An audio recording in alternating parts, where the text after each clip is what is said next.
Buen día, mis estimados alumnos. Yo soy la Miss Edwina, su profesora de biología.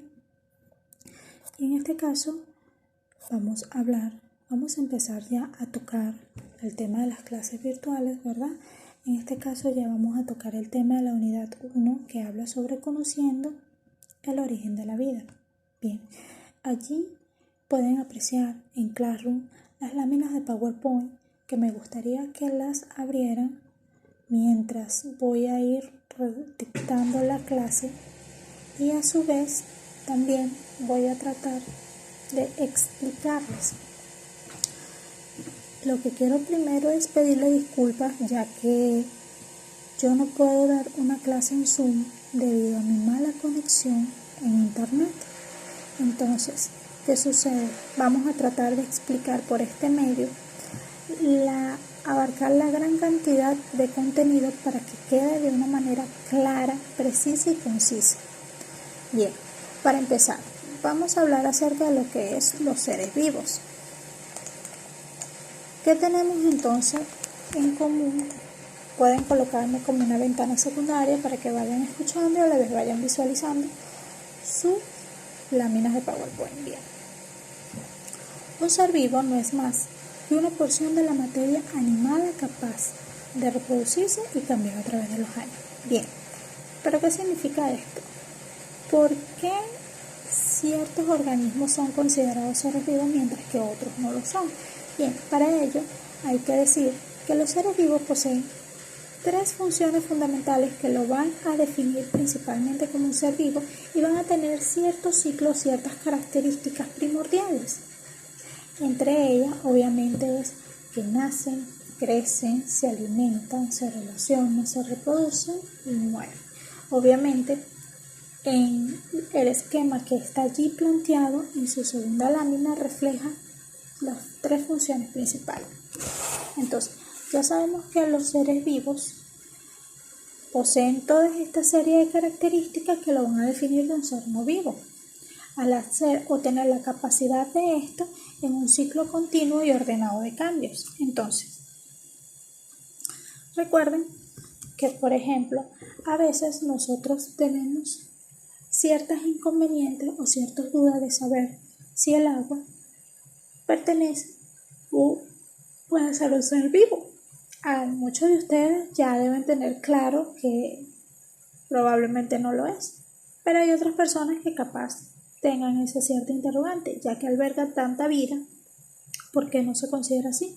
Recuerden que el agua es simplemente un líquido en donde está constituido por una serie de moléculas, ¿verdad? En este caso el H2O, que es la unidad estructural y química del agua, y pues es un líquido sumamente vital, insustituible, es finito, es decir, que es agotable y que es un recurso muy valioso para los organismos, ya que se encuentra solamente el 0,007% de agua potable para poder consumir, en este caso para los seres humanos. Por eso es que siempre hay que cuidar mucho el agua.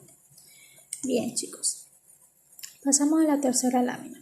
Entonces, luego de que se cumple el ciclo vital de todas estas cosas antes mencionadas, vamos a especificar por qué cumplen esas tres funciones principales.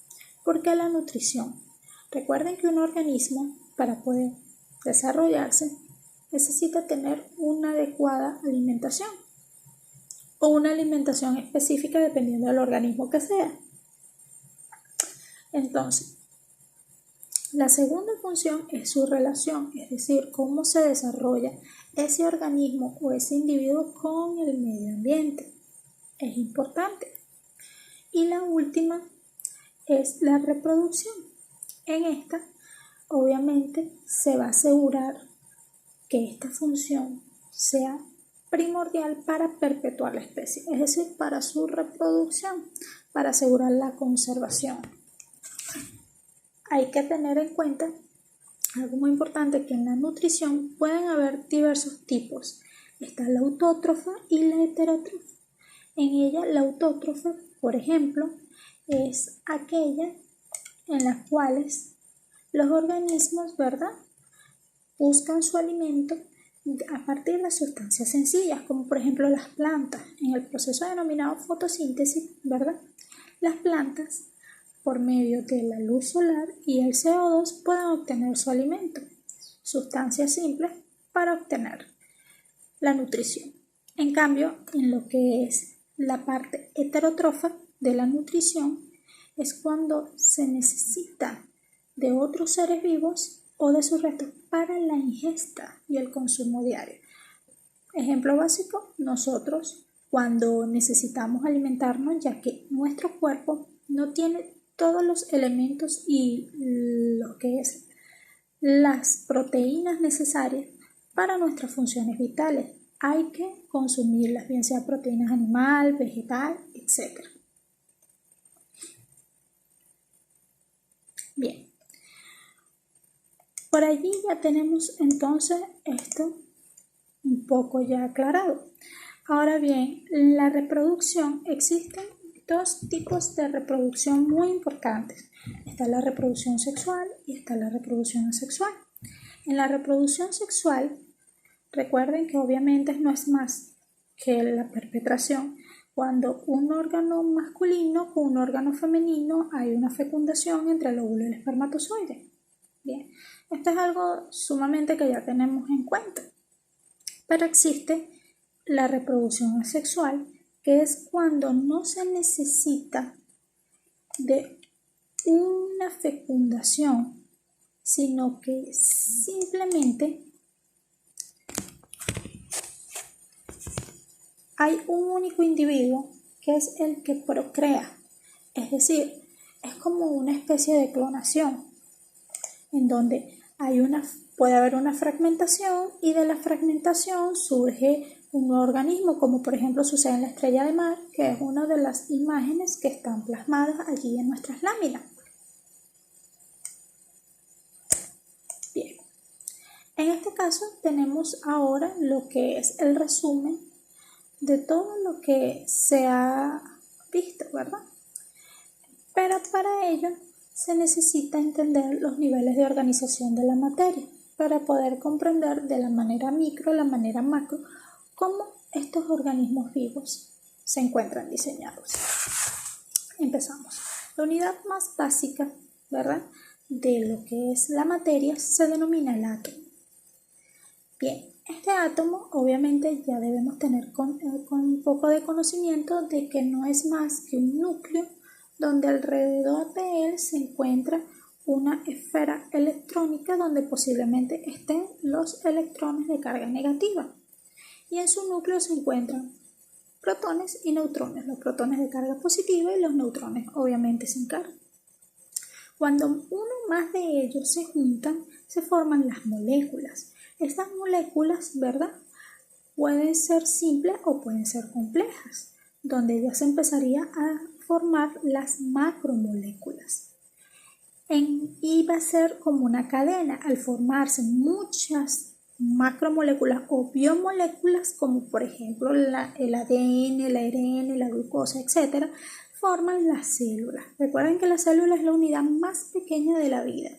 ¿Por qué se dice eso? Porque ya existen organismos con una sola célula que obviamente se encuentran vivos, los organismos unicelulares.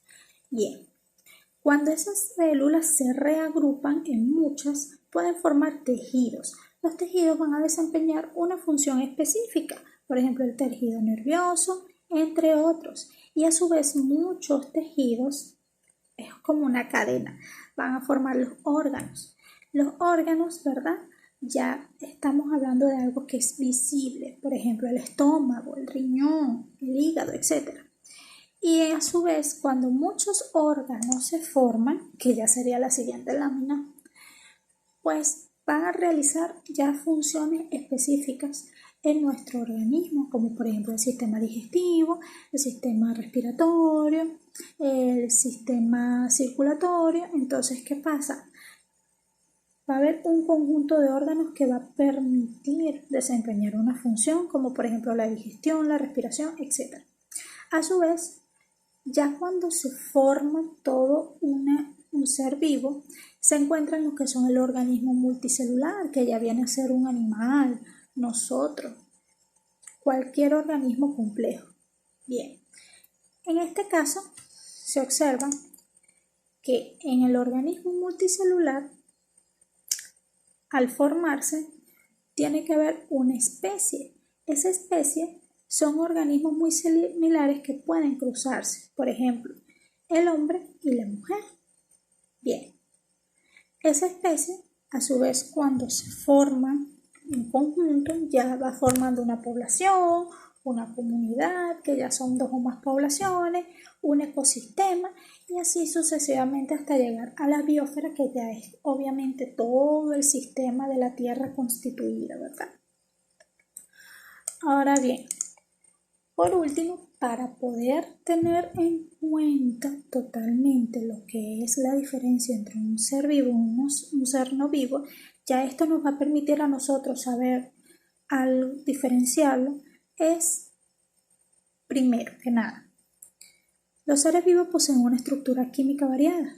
Los seres no vivos no tienen estructura y por lo tanto son bastante simples. Por ejemplo, el dióxido de carbono, el agua, etc. Su unidad básica, en este caso en los seres vivos, es la célula. En los seres no vivos el átomo, como podemos ver en nuestro cuadro comparativo.